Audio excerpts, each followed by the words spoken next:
ओम शांताकारं भुजगशयनं पद्मनाभं सुरेशं विश्वाधारं गगनसदृशं मेघवर्णं शुभांगं लक्ष्मीकान्तं कमलनयनं योगविर्धन्यगम्बं वन्दे विष्णुभवहरं सर्वलोकैकनाथं मंगलं भगवान् विष्णु मंगलं गरुडध्वज मंगलं पुण्डरीकाक्ष मंगलाय तनोहरि गुरुर्ब्रह्मा गुरुर्विष्णु गुरुदेवो महेश्वर गुरु साक्षात् परं ब्रह्म तस्मै श्री गुरुवे नमः। ध्येयं सदा परिभवनमविष्टदोहं तीर्थास्पदं शिवविरञ्जितं शरण्यं हृदार्ध्यं प्रणतपालभवाब्धिपोतं वन्दे महापुरुषते चरणारविन्दं त्यक्त्वा सुदुःसुरेप्सितराजलक्ष्मी धर्मिष्ठ आर्यवतिसायदगाधरण्यं मायामृगं दैतेशिरमन्वदावद् वन्दे महापुरुषते चरणारविन्दं वन्दे महापुरुषते चरणारविन्दं नारायणं नमस्कृतं नरं चैव नरोत्तमं देवीं सरस्वतीं व्यासं ततो जयमुदीरयेत्। वक्रतुंड महाकाय सूर्यकोटि समप्रभ निर्विघ्नं कुरु मे देव सर्वकार्येषु सर्वदा निर्विघ्नं कुरु मे देव सर्वकार्येषु सर्वदा। अब पृथु राजा पृथु कह रहे हैं कि सब लोग यज्ञ करते हैं, दान करते हैं, व्रत तीर्थ आदि बहुत प्रकार की विधियों से विधि पूर्वक दुखनाशक भगवान विष्णु की पूजा करते हैं। पूजा करने के तरीके बहुत है, ठीक है जी। 1.5 लाख तरीके बताया था ना मैंने। सब लोग यज्ञ करते हैं, दान करते हैं, व्रत तीर्थ आदि करते हैं, विधि पूर्वक दुखनाशक भगवान हरि की विष्णु की पूजा करते हैं। विष्णु के लिए प्रीतिकारक कार्य करके उनका सान्निध्य प्राप्त करने की धारणा भी बनाते हैं, क्योंकि जो कुछ किया जाता है वह सब उन्हीं के लिए समर्पित भी किया जाता है। हम पूजा करें, अनुष्ठान करें, कुछ भी करते हैं तो उस समय हम लास्ट में ये बोल देते हैं कायेन वाचा मनसेन्द्रियर्वा बुद्ध्यात्मना वा प्रकृति स्वभावात् करोमि यद्यत् सकलं परस्मै नारायण यदि समर्पयेत्। जो हमने किया वह सब गलत किया, दिन भर में गलत भी करा, पता नहीं चला या चला भी, जो करा नारायण के निर्देशन से करा, जो कराया आपने करवाया। मेरी बुद्धि ऐसी क्यों कर दी? अच्छा करा, पुण्य करा, दान करा, कुछ भी करा या पाप करा, जो भी करा मैंने आपके चरणों में चढ़ा दिया कह के सोने से पहले ऐसा बोलते हुए भगवान के चरणों में दिन भर सवेरे प्रातःकाल उठने से लेकर के अब आपके शरण में आने तक वो ऋषि मुनि उसको सोना नहीं बोलते। ऋषि मुनि हम सोते हैं ना, वो यूं करके सोते हैं, यूं करके देखिए हाथ यूं करके सोते हैं। तो क्या कह रहे हैं, हम आपको दंडवत प्रणाम करते हुए लेटे तो लेटा दिया आपने, हमेशा के लिए लेटा दिया, 24 घंटे के लिए लेटा दिया, रात 12 घंटे के लिए लेटा दिया आपने। कितने बजे खुले? ब्रह्म ज्ञानी जो होते हैं, बड़े बड़े तपस्वी होते हैं, चाहे वो दोपहर में 3 बजे आँख खुल जाए, वही ब्रह्म मुहूर्त है उनके लिए, समझ गए जी। वो उसकी आँख है 3 बजे खुल गई दोपहर में, उठ करके गंगा स्नान करके फिर आके बैठ जाता है, उसके लिए 3 बजे उठा ना, वो उसी समय ब्रह्म मुहूर्त है। वैसे सोते कहाँ हैं, बताता रहो, वो सोना नहीं बोलते उसको। दंडवत प्रणाम किया था, प्रणाम करते करते ही रखवा दिया भगवान ने 5-6 घंटे के लिए। हम भी कभी ज़्यादा ही थक जाते हैं, जब बहुत थकावट आती है ना, काम होता है ज़्यादा, 4 त्योहारों में ज़्यादा थकते हैं। दीपावली आई तो साफ सफाई, इधर करना उधर करना, इधर भागना उधर भागना, हाँ तो थक गया शरीर, तो लेटते ही पता नहीं कब नींद आ जाती है, पता ही नहीं चलता। तो ऐसे ही साधु संत भी भजन करते करते थक गए, शरीर शिथिल हो गया। हमारी तरह नाश्ते का टाइम हो गया, 8 बज गए नाश्ते का टाइम हो गया, 12 बज गए खाने का टाइम हो गया, 4 बज गए चाय नाश्ता का टाइम हो गया, फिर 7 बज गए, 8 बजे, 9 बज गए खाना खाने का टाइम हुआ। हरदम खा रहे भोग लगा रहे ठाकुर जी को, पंडित जी थोड़ा सा प्रसाद ले लो, खा रहे। ये तो खंचुआ जीवन हो गया। उसको बोलते हैं खाने के लिए पैदा हुए थे क्या? सब कुछ खाना है, जो मिल जाए खाना या पीना, इसी में हमारा दिनचर्या निकल जाती है। और अब देखिए गृहिणी को बनाना है, घर में बनाना है, आज क्या सब्जी बनाऊँ, आज कैसा बनाऊँ, वो लगा रहता है। कपड़े भी धोने, सब काम ही काम है, अपने ही अपना है बस, भगवान के लिए कोई टाइम नहीं है। फिर 12 बज, अरे 12 बज गए, अब तो निकल लेती हूँ, तब मंदिर आते हैं। 12 बजे टाइम निकाला भगवान के लिए, चलो वो भी अच्छा ही है, बुरा तो नहीं है, निकाला तो सही, न निकालने वाले भी है। इसलिए ऐसे दान करते हैं, व्रत करते हैं, तीर्थ आदि करते हैं, तो उन्होंने जो कर्म किया, जो भी किया जाता है, उन सब कर्मों को वो जो है उनके लिए ही, भगवान के लिए ही समर्पित किया जाता है। हे प्रभु, आप सब शास्त्रों को जानने वाले हैं, अतः इस संबंध में मुझे कुछ बताइए। नारद जी बोले, तुमने बहुत अच्छा प्रश्न किया। दिन भर कर्म करते हैं हम, दान करा, पुण्य करा, विधि पूजन करी, विधि करा, व्रत करे, क्या करना चाहिए हमें, क्या करना चाहिए?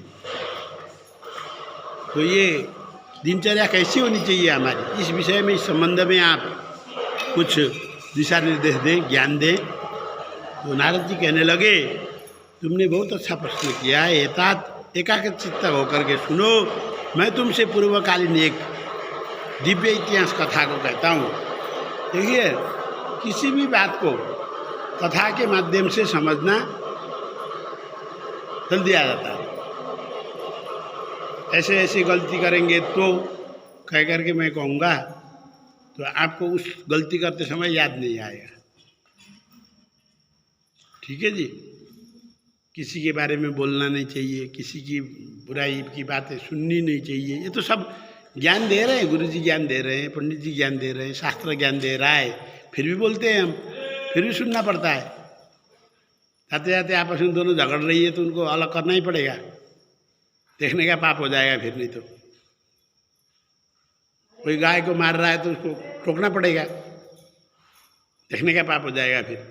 गाय पीटती रही और तुम देखता रहा। इसीलिए वो कह रहे हैं कि इन कर्मों से कैसे मुक्ति मिल जाए, जो पाप हुए हमारे से, उनसे मुक्ति कैसे हो जाए। तो इस विषय में आप दिशा निर्देश दीजिए। तो नारद जी ने कहा कि मैं दिव्य इतिहास तुम्हें सुनाता हूँ, सुनो। प्राचीन काल में कांतीपुरी नगरी में चोल नामक एक चक्रवर्ती राजा हुआ। चक्रवर्ती पद सम्मान है, जिसने सारी पृथ्वी को जीत लिया हो, वह चक्रवर्ती है। जिसने सारी पृथ्वी को जीत लिया हो वह चक्रवर्ती है। पूरे पृथ्वी पर, धरती पर शासन करने वाला चक्रवर्ती राजा कहलाता है। ऐसा चक्रवर्ती एक चोल नाम का राजा था। अरे चोल राजा का देश करते करते देश का नाम ही चोल देश हो गया। देखिए, भरत राजा की कहानी आपने सुन रखी है ना। भरत राजा के विषय में जो शास्त्रों में प्रमाण मिला, तब से यह राजा भरत द्वारा शासित होने से इसका नाम भारत रहा है, हमारे देश का भी। ऐसे ही चोल नाम के राजा राज्य करते थे, तो उनका नाम हो गया चोल प्रदेश, चोल देश। उनके राज्य में कोई दरिद्र नहीं था, चोल देश में दुखी नहीं था, पापी नहीं था, रोगी भी नहीं था। देखिए, बस कर्म भी अच्छे थे।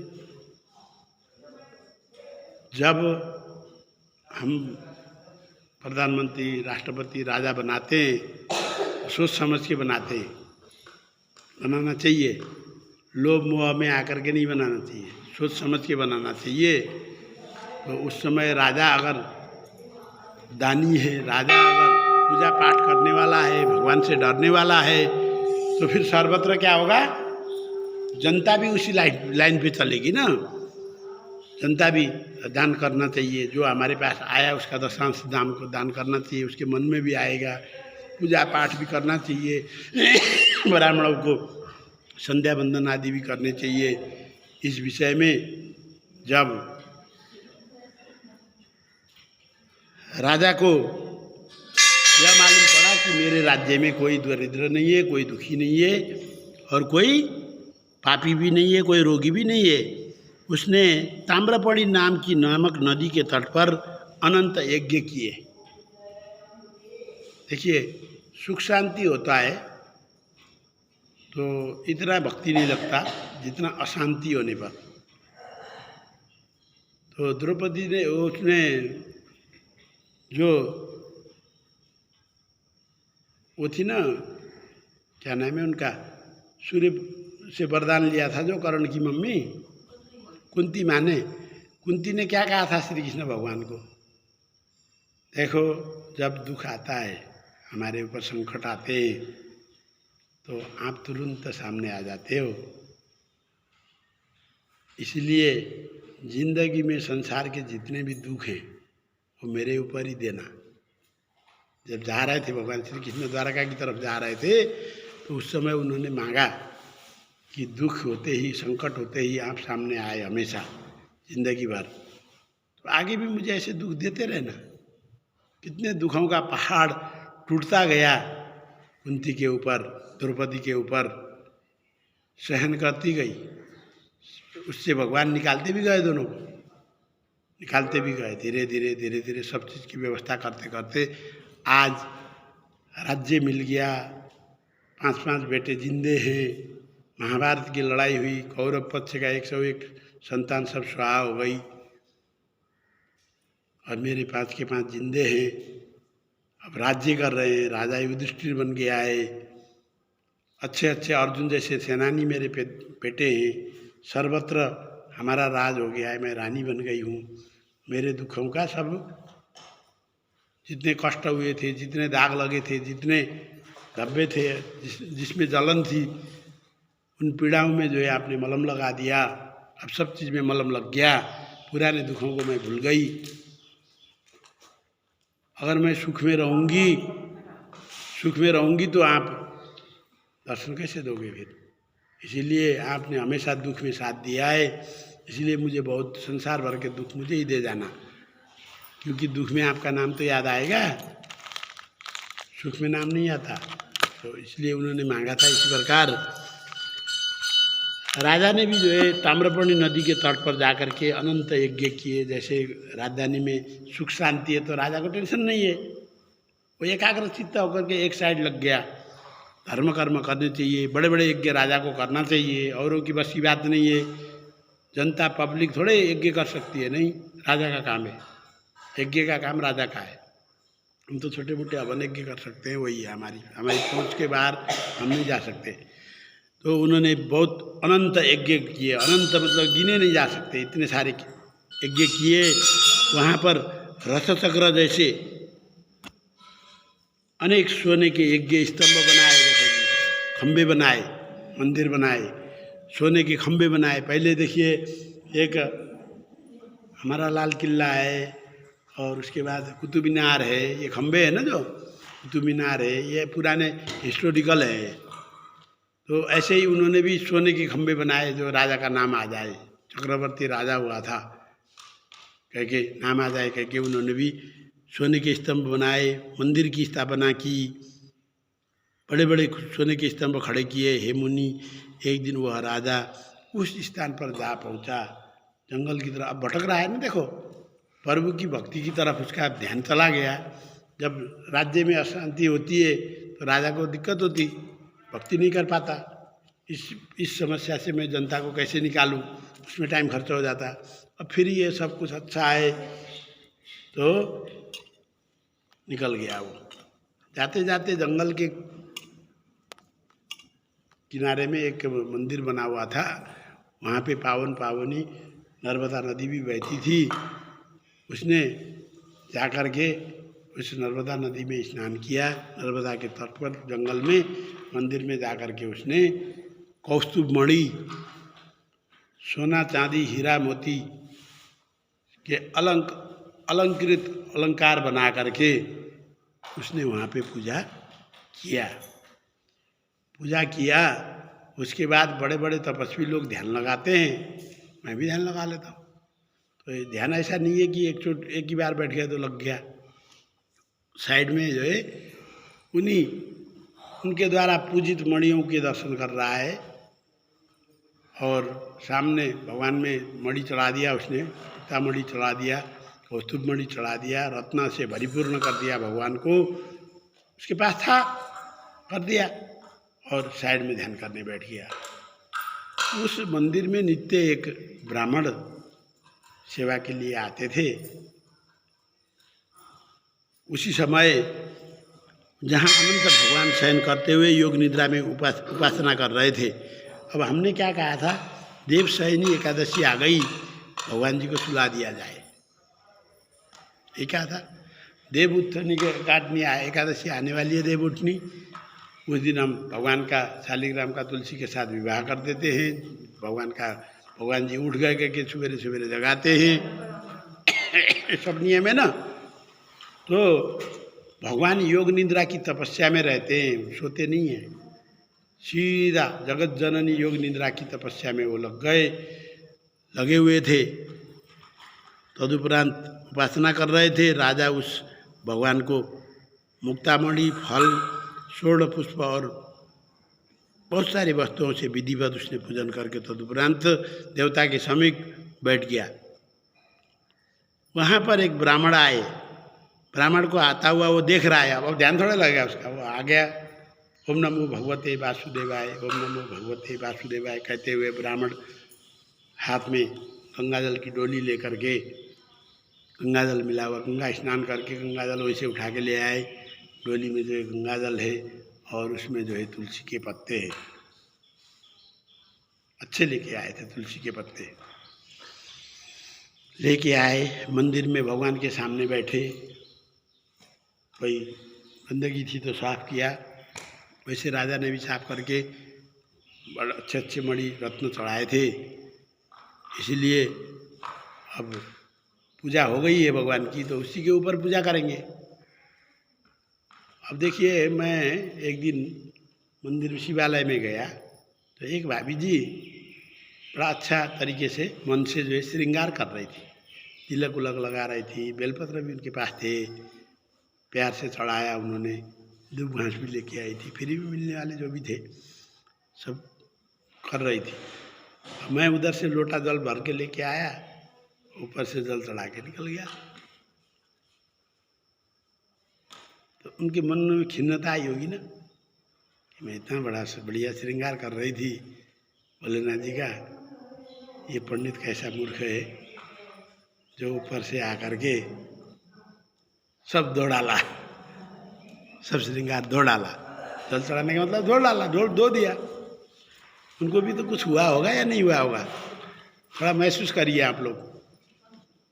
उनके मन में पिंच हुई होगी, चुप गया होगा पिन या नहीं चुका होगा। ठीक राजा को जब वो आया, जल चढ़ाया, उसके बाद तुलसी पत्र छांट करके ओम नमो भगवते वासुदेवाय कहते हुए विष्णु के 1000 नाम का जाप करते हुए उसने तुलसी पत्र चढ़ाया। जब देखिए हम भी तुलसी अर्चना करते हैं, शालिग्राम जी भर जाते हैं ना, दिखते नहीं ना, ऊपर से तुलसी के पत्तों ने उसकी चढ़ाई गई मणि मुक्तियाँ, जो भी रत्न चढ़ाए थे उसने, कौस्तुभ मणियाँ चढ़ाया था, वो सारे के सारे ढक गए। जब तुलसी दल से उसने तो भगवान का देखो कैसे अर्चना कर रहा है। वह देवार्चन के लिए आया था, आकर के विष्णु सूक्त पाठ किया उसने, तुलसी मंजरी पाठ किया। पाठ करते हुए विष्णु सूक्त से वो जो है 16 मंत्र होते हैं विष्णु सूक्त में, उन 16 मंत्रों से जो है तुलसी चढ़ाया।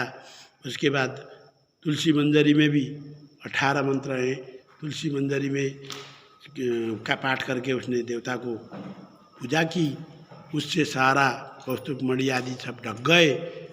उसमें राजा ने यह देख करके जो है उसे क्रोध आया। क्रोध आकर के राजा चिल्लाता है।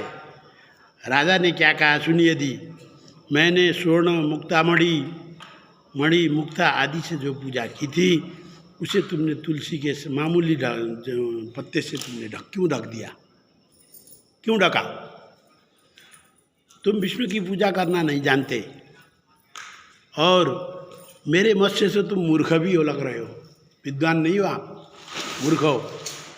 मेरे मत से तो राजा कह रहा है कि मेरे मत से तो आप मूर्ख हो, क्योंकि तुमने पूजा के सुंदर सामान को ढक दिया है। राजा के इन क्रोधयुक्त वचनों को सुन करके ब्राह्मण ने उसके गौरव को न मानते हुए इस प्रकार कहा। अब ब्राह्मण क्या कह रहे हैं देखिए। विष्णुदास बोला, विष्णुदास ब्राह्मण का नाम है, हे राजन, तुम भक्ति को नहीं जानते,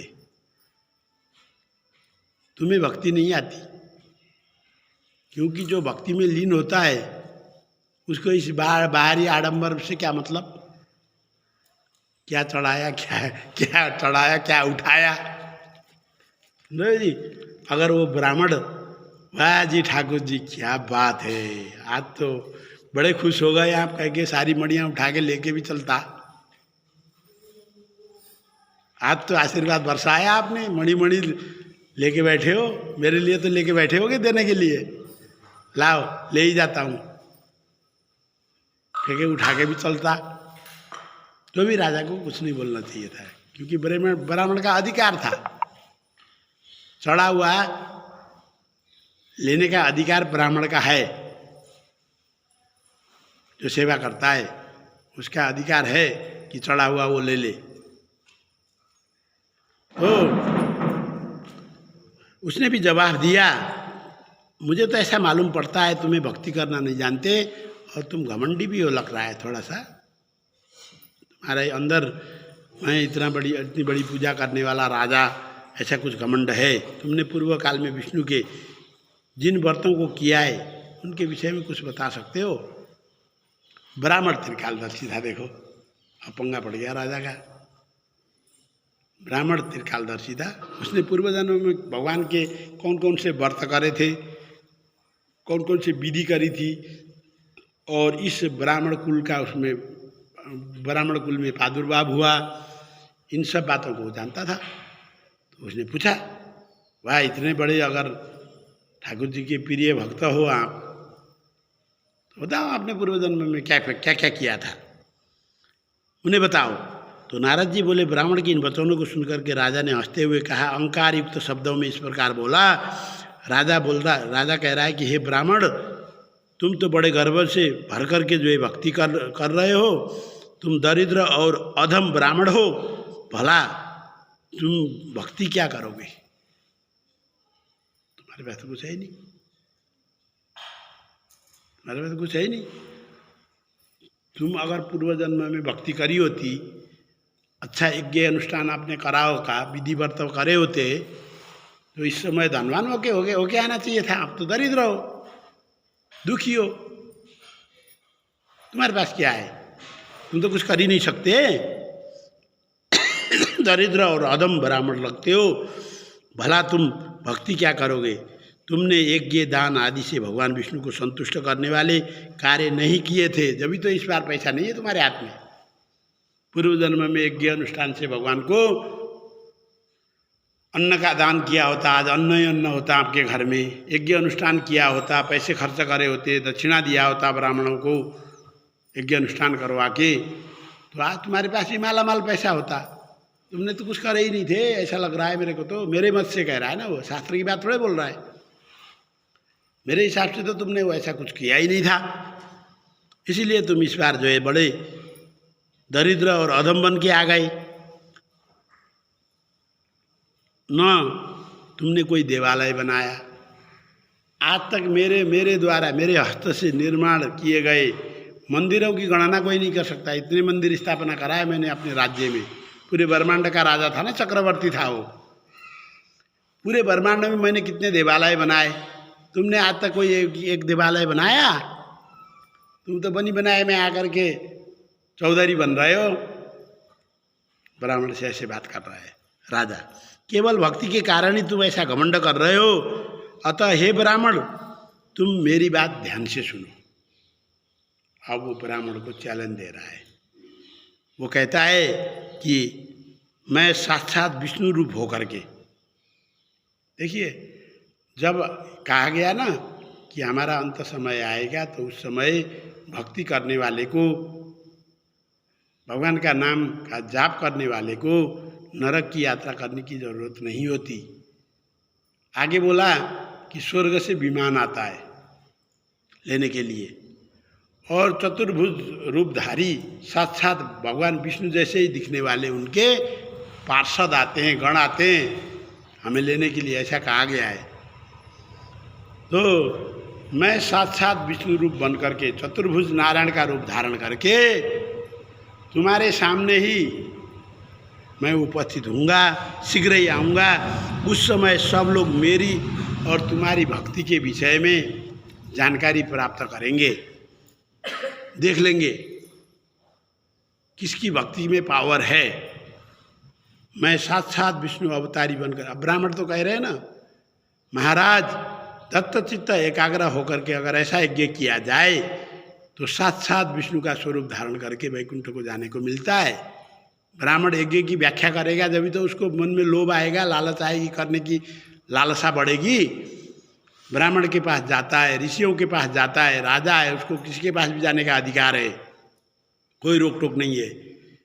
जाता है, ज्ञान की बात सुनाओ, मुझे क्या करना चाहिए, कहता है। अब ब्राह्मण जो जानेगा वो तो बताएगा ना, देखो अगर आप फलाना यज्ञ करते हैं और उसमें जितने भी वर्णित ब्राह्मण हैं, वर्ण किए गए ब्राह्मण हैं, उनको आप धन ऐश्वर्य से जो है संतुष्ट करके भेजते हो, ब्राह्मण खुश होते हैं, तो आपको यज्ञ का पूरा फल मिलेगा।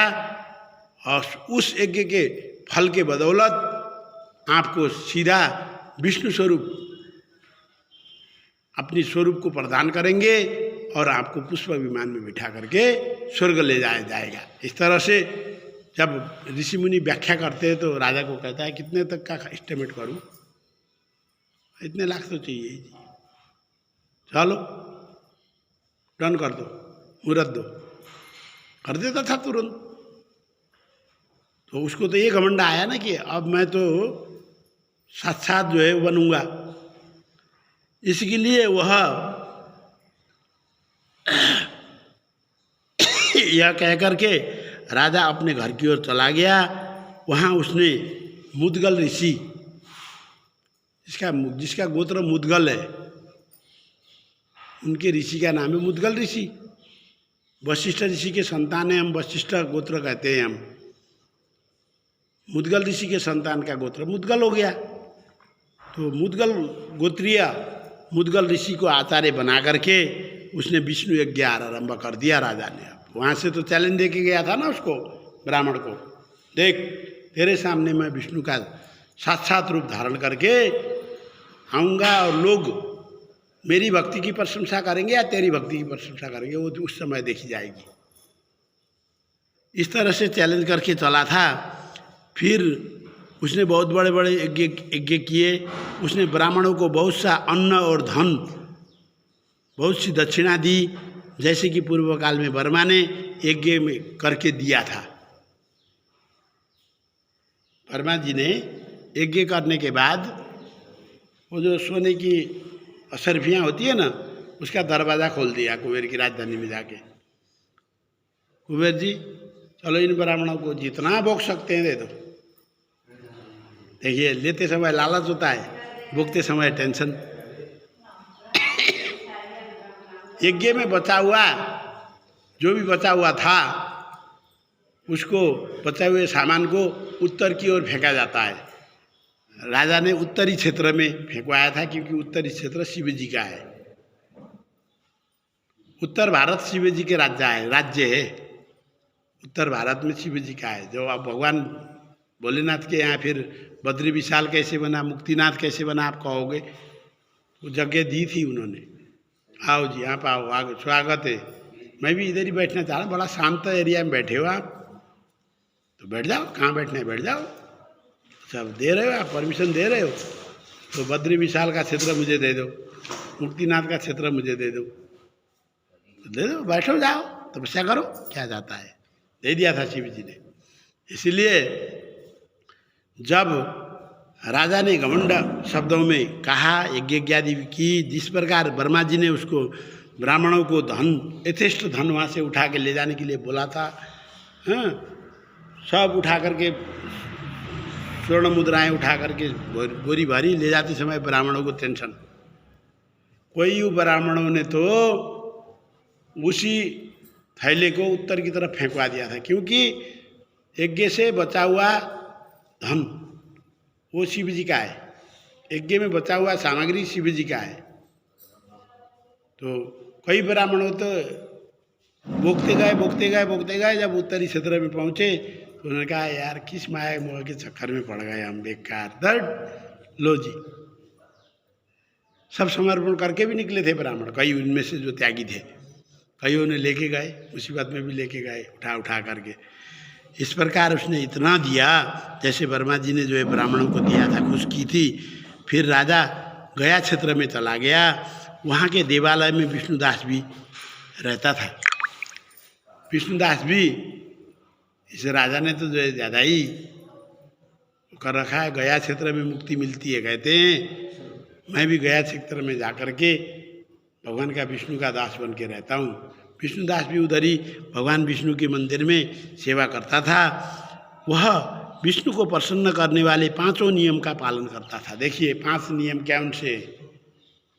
भगवान विष्णु का महीना माघ का महीना, भगवान विष्णु का महीना कार्तिक का महीना, कार्तिक स्नान, माघ स्नान, तीर्थ सेवन, दान पुण्य, 2 चीज़ हो गए। 5 नियम है भगवान विष्णु के। तीसरे में आया एकादशी का व्रत, वो भगवान विष्णु का होता है। देखिए जी क्या करा उसने, माघ का स्नान, कार्तिक में व्रत स्नान, तुलसी वन का पालन। देखिए तुलसी वन का पालन भी 5 नियम के अंदर ही आ गया। एकादशी का व्रत कितने हो गए, 4 हो गए। माघ का महीना, माघ विधि का सेवन, माघ का स्नान, दूसरे में कार्तिक का स्नान, कार्तिक महीने में तुलसी मंजरी के साथ भगवान की पूजा आराधना करना, व्रत करना, कार्तिक व्रत करना, कार्तिक का व्रत करके उद्यापन करा। एकादशी का व्रत करना, एकादशी का व्रत हमेशा करता है वो। और तुलसी वन का पालन करना, तुलसी का वन का सेवन करना। अब तुलसी वन बना रखा है ऊपर, परिक्रमा लगाइए, जोत लगाइए, अर्चना कीजिए, पूजा करो, परिक्रमा करो, धोख खाओ, धोख खाना बोलते हैं ना, धोख खाओ, कुछ भी करो। तुलसी वन का सेवन करना और द्वादशाक्षर मंत्र का जाप करना। ये भगवान विष्णु के 5 विधि हैं जो वैष्णव लोग कहा गया। वैष्णव जो भगवान विष्णु को और विष्णु के अवतार को मानता है वो वैष्णव हुआ। शिव और शिव के अवतार को मानने वाला शैव संप्रदाय का हो गया।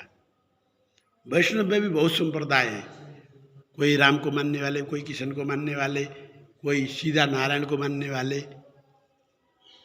श्री वैष्णव में सीधा नारायण को मानते हैं। श्री वैष्णव में इधर से तिलक करेंगे और बीच में लाल तिलक लगाएंगे, लंबा ठाड़ा तिलक बोलते थे हम, ठाड़ा तिलक। ठाड़ा तिलक दाढ़ी आ गए सावधान हो जाओ, गांव में ऐसे बोलते थे लोग। ठाड़ा तिलक लगाने वाले आ गए सावधान हो जाओ, मतलब बोलने में सावधानी, व्यवहार में सावधानी, खाने पीने में सावधानी, क्योंकि वो तो टोकेंगे। लहसुन प्याज वाला बना के खाओगे तो टोकेंगे वो। ज्ञान की भाषा बोलेंगे ना, उनको तो ज्ञान है। गुरु चरणों में रह करके भागवत धर्म का पालन किया, भागवत धर्म का उन्होंने ले लिया, उठाया है बेड़ा, तो भागवत की कथाएं भी सुनते रहते हैं, गुरु का ज्ञान भी लेते रहते, तो ज्ञानी ध्यानी है। उन्होंने तो संसार सब त्याग रखा है। जब कभी आते हैं तो लोग जो है सावधान बरतो, भाई आ गए, ठाड़ा तिलकधारी आ गए। वैष्णव हैं, बहुत सारे वैष्णव हैं, हर प्रकार के वैष्णव हैं। तो पालन किया था इसने, 5 नियमों का पालन किया था। ये 5 नियम भी समझ गए आप। 1650 से पूजा करता था, राजा था, क्या है उसकी कमी थोड़ी है। षोडम समर्पयामी कहते थे ब्राह्मण, रत्नम समर्पयामी, वो रत्न उड़ल देता था ला करके, विविध प्रकार के रत्नों को ला करके उड़ल देता था। द्रव्य दक्षिणाम समर्पयामी, पूरी लाख की गड्डी रख देता था, 1 लाख 1 रुपया। ऐसा ब्राह्मण, ब्राह्मण को खुश चित्त रखने वाला राजा, इतने बड़े बड़े तपस्या किया उसने। मतलब वो ब्राह्मण, उस ब्राह्मण ऐसे सेवन करते थे ब्राह्मण, तो 1650 से पूजन करते थे और गीत मंगल भी गाते थे, भजन कीर्तन भी करते थे, और उसी में ही उनका दिनचर्या ब्राह्मण का निकल रहा था। प्रतिदिन विष्णु भगवान की पूजा करना था और अन्य व्रतों को भी करते थे। वह प्रतिदिन चलते खाते सोते समय विष्णु के ही ध्यान में मग्न रहते थे। क्या हुआ, अन्य व्रत बीच में वो आ गई, शिवरात्रि आ गई तो करना पड़ेगा, बीच में नवरात्र आ गए करना पड़ेगा, बीच में और व्रत भी तो आते हैं ना सभी। भगवान तो बात देखो, भगवान ने तो क्या कहा, सर्वत्र मैं अकेला ही हूँ, और वो रूप अलग है। तो मैंने अपनी छटा बिखरी है, रूप बनाया है। वह प्रतिदिन चलते खाते और सोते समय विष्णु का ही ध्यान में बिजी रहता था और सभी प्राणियों को भी भगवान विष्णु के रूप में ही दर्शन करता था। जो किसी का सामना हुआ, कोई गरीब मिला तो उसके अंदर से भगवान विष्णु की आवाज़ आती थी, देखता था वो तो भगवान का ही रूप है ये भी। हे राधन, एक दिन विष्णुदत्त नित्य की भांति खाना खा रहा था, कोई चुपके से उसके भोजन को उठा के ले गया। जब खा रहे थे, ब्राह्मण खाना खा रहे थे तो उसके भोजन को उठा के ले गए। भोजन को चुराया गया देख करके उसने सायंकाल में विलंब हो जाने के कारण, संध्या काल में विलंब हो जाने के कारण दोबारा भोजन नहीं किया, ले गया। कोई बात नहीं, उसके में किस्मत में लिखा था मैं तो अब भजन का टाइम हो गया मेरा, चला गया। भजन प्यारी होती है, भूख प्यारी नहीं होती उनको, भोजन प्यारा नहीं होता, वस्त्र प्यारे नहीं होते, अपने रिश्तेदार प्यारे नहीं होते। रिश्तेदारी जिसने ठाकुर के साथ लगा लिया, क्या चाहिए। इस प्रकार रात को भोजन बिना करे ही संध्या काल हो गया कह के दोबारा भोजन नहीं करते थे वो। दूसरे दिन जब उन्होंने फिर भोजन बनाया तो पुनः कोई उसे हर के ले गया। हे राधन, इस प्रकार 7 दिन तक भोजन चोरी होता रहा। तब उसने आश्चर्यपूर्वक अपने मन में विचार किया कि मैं प्रतिदिन यही रहता हूँ, फिर भी न जाने कौन व्यक्ति मेरे भोजन को चुरा के जाता है। मैं क्षेत्रवासी सन्यासी हूँ, अतः इस स्थान को छोड़कर भी नहीं जा सकता। गुरुजी ने मुझे यही स्थान में तपस्या करने के लिए बोला था, गुरु आज्ञा का भंग नहीं कर सकता। यदि दोबारा भोजन बनाकर उसे मैं तुरंत खा लूँ तो संध्याकालीन कर्मों को कैसे कर पाऊँगा। खाना खा के संध्याकालीन कर्म करना भी अच्छा नहीं है। मैं क्या करूँ, मैं जो कुछ पकाता हूँ विष्णु को निवेदन किए बिना खाता नहीं हूँ, क्योंकि वैष्णव लोग तो भगवान विष्णु को निवेदन किए हुए बिना कुछ भी नहीं खाते। अब 7 दिन हो गए, मेरे ठाकुर जी को भी कुछ खाने को नहीं मिला। जो चोर के ले गया होगा वह जो है भोग लगा के थोड़े खाया होगा उसने, भोग लगाने का भी मौका नहीं दिया। मैं तो भूखा हो गया। मैं बिना प्रभु को भी निवेदन नहीं कर पाया, 7 दिन से प्रभु भी भूखे हैं। मैं क्या करूं, मुझे क्या करना चाहिए। यदि बिना भोजन किए अगर मैं तपस्या में रत रहता हूं तो व्रत का निर्वाह कैसे करूंगा। कल व्रत आएंगे, अभी तो 7 दिन तक बिना अन्न के व्रत हो रहे हैं। आगे एकादशी आएगी, पूर्णिमा आएगी, कार्तिक का महीना आने वाला है। अरे प्रभु, 1 महीने तक भूखा रहना है, व्रत करना है। अभी से जो है व्रत करवा रहे हो आप, शक्ति क्षीण हो रही है मेरी, व्रत का निर्वाह कैसे कर पाऊँगा। अतः आज मैं अपने भोजन को भली भांति रखवाली करूँगा। वो कहता है कि आज मैं भली भांति भोजन की मैं रखवाली करूँगा। कह कर के वह सावधानी पूर्वक, देखिए रोटी बना रहा है, बिल्कुल सामने रख रहा है। कौन आता है देख लेते हैं ना, सारी सब्जी बनाई सामने रखा है, कौन उठा के ले आता है देख लेते हैं। इस प्रकार सावधानी बरतूंगा तो उसकी छाती पर अलसी के पुष्प जैसी कौस्तुभ मणि थी, मतलब छिप करके बैठ गया, भोजन बनाया और एक स्थान पर छिप करके बैठ गया। तदुपरांत उसने एक चंडाल को भोजन चुराते हुए देखा। वह भूखा प्यासा, दीनमुख और केवल हड्डियों के ढांचे पर चर्म लपेटे हुए शरीर जैसा उसका शरीर था। उसे देख करके ब्राह्मण को बड़ी दया आई। अरे भाई, भोजन की चोरी करने के लिए तो चंडाल आ गया, पर उसकी हालत देख करके तो बहुत सही कर रहा हूँ मैं तो अट्टा तगड़ा हूँ, मोटा हूँ।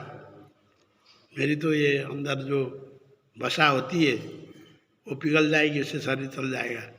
तेरा तो कुछ भी नहीं, हड्डी पसली है भाई, सिर्फ चमड़े से ढका हुआ शरीर है।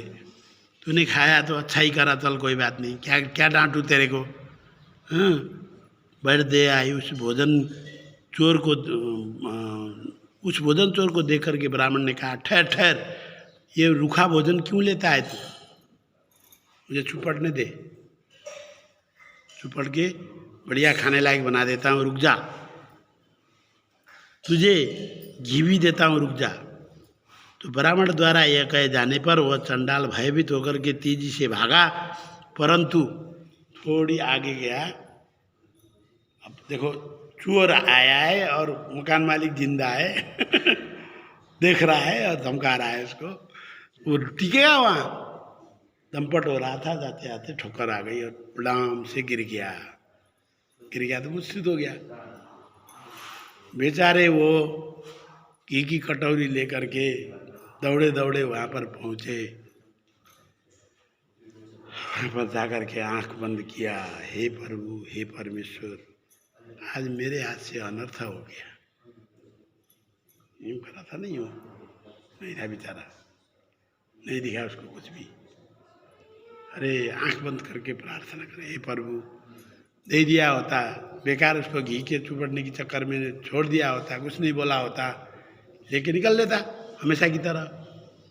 बहुत बड़ी गलती कर दी मेरे हाथ से, मेरे वचनों के कारण आज इसकी मौत हो गई। क्योंकि आंख बंद करा था, जैसे ही प्रार्थना करने के बाद जैसे ही आंख खुला तो सामने तो नारायण भगवान, चतुर्भुज नारायण भगवान। देखिए जी, वही पीताम्बरधारी थे, 4 भुजाओं वाले थे, श्रीवत्स चिन्ह से अंकित से वस्त्र स्थल वाले थे, मुकुटधारी थे। उनकी छाती पर अलसी के पुष्प जैसी कौस्तुभ मणि सुशोभित थी। उन्हें देख करके सतोगुणी ब्राह्मण भाव विभोर होकर के स्तुति और नमस्कार भी नहीं कर सका, भूल गया सब कुछ। देखिए, आते हैं तो प्रणाम करना चाहिए था ना, सब भूल गया वो तो। वो देख करके आज तो रोमांचित हो गया। और उसने तदंतर इंद्रादि देवता भी वहाँ पहुँचे, जहाँ भगवान पहुँचते हैं इंद्रादि देवता आते हैं, विराट रूप का दर्शन देते हैं भगवान। उस समय गंधर्व अप्सरा आदि नाचना गाना आरंभ किया। ऋषि मुनियों से युक्त करोड़ों विमान वहाँ आ गए। वह शांत स्थान और गायन वादन के कारण अद्भुत स्वरूप को प्राप्त हुआ। इसीलिए तो गया क्षेत्र सर्वश्रेष्ठ है। गया में भगवान आते हैं, काशी में शिव जी आते हैं, वृंदावन में ठाकुर जी लीला करते हैं। अभी भी बद्री विशाल में भगवान विष्णु जी यहाँ लीला कर रहे हैं। हाँ, मुक्तिनाथ में भगवान विष्णु जी अपना चमत्कार दिखा रहे हैं। इसीलिए तो लोग वहाँ पे जाते हैं। तो वह ब्राह्मण ऋषि मुनियों से युक्त करोड़ों विमान वहाँ पहुँचे। वहाँ पर गाना बजाना शुरू हो गया, भजन कीर्तन शुरू हुए, पूजा पाठ हो गए। वेद मंत्रों से ब्राह्मणों ने भगवान विष्णु का स्वागत करने लग गए। स्वस्ति न इंद्रो वीरस्वर्वाः कह के, हाँ, वेद मंत्रों से गाया जाता है, स्वस्ति वाचन से गाया जाता है। वह स्थान तो जो है अद्भुत स्वरूप को प्राप्त हुआ। गया क्षेत्र चमक गया। तब भगवान विष्णु ने उसे सात्विक भक्तों को अंगलित करके अपने जैसा ही स्वरूप प्रदान किया। देखिए, भगवान ने तुरंत उसको अपने जैसा ही स्वरूप प्रदान किया। इसी के साथ आज का प्रसंग यहीं विश्राम करते हैं। टाइम हो गया, मैं लेट था आज क्योंकि हॉस्पिटल सोया था, इसलिए मैं भी लेट हो गया। चलो जो भी हुआ, अब वह जैसे ही भगवान ने अपने आलिंगन में उसको लिपटाया तो तुरंत जो है वह विष्णु स्वरूप को प्राप्त हुआ। यही राजा की शर्त थी कि मैं विष्णु स्वरूप बन करके तेरे सामने आऊँगा और वहाँ के लोग तेरी और मेरी भक्ति का वो लोग प्रशंसा करेंगे कि किसकी भक्ति अच्छी। वो उल्टा हो गया। राजा यज्ञ अनुष्ठान करता रहा, ब्राह्मणों को धन देता रहा, पर वह ब्राह्मण नित्य भक्ति करता रहा और जो उसके पास दे फलम पुष्पम पत्रम फलम तोयम यो में भक्ति परेच्छति। पुष्प फल आदि से जो मेरा भक्त जो है जो मिल जाए, जल आदि से जो है पूजा करता है, वही मेरा बड़ा भक्त है कहा था। उसी को जो है आज भगवान ने साक्षात्कार किया है। आगे का प्रसंग कल सुनेंगे। श्रीमन नारायण नारायण नारायण भजमन नारायण नारायण नारायण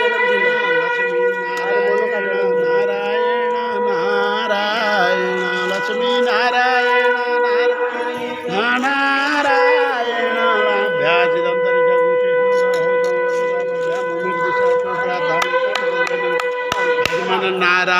नारायण नारायण लक्ष्मी नारायण नारायण नारायण सूर्य नारायण नारायण नारायण श्रीमन नारायण नारायण नारायण भजमन नारायण नारायण नारायण लक्ष्मी नारायण नारायण नारायण सूर्य नारायण नारायण नारायण लक्ष्मी नारायण नारायण नारायण चंद्र नारायण नारायण नारायण सूर्य नारायण नारायण नारायण लक्ष्मी नारायण नारायण नारायण बद्री नारायण नारायण नारायण मुक्ति नारायण नारायण नारायण। बोलो लक्ष्मी नारायण भगवान की, यज्ञ पुरुष भगवान की, राधा दामोदर भगवान की, लक्ष्मी मैया की जय।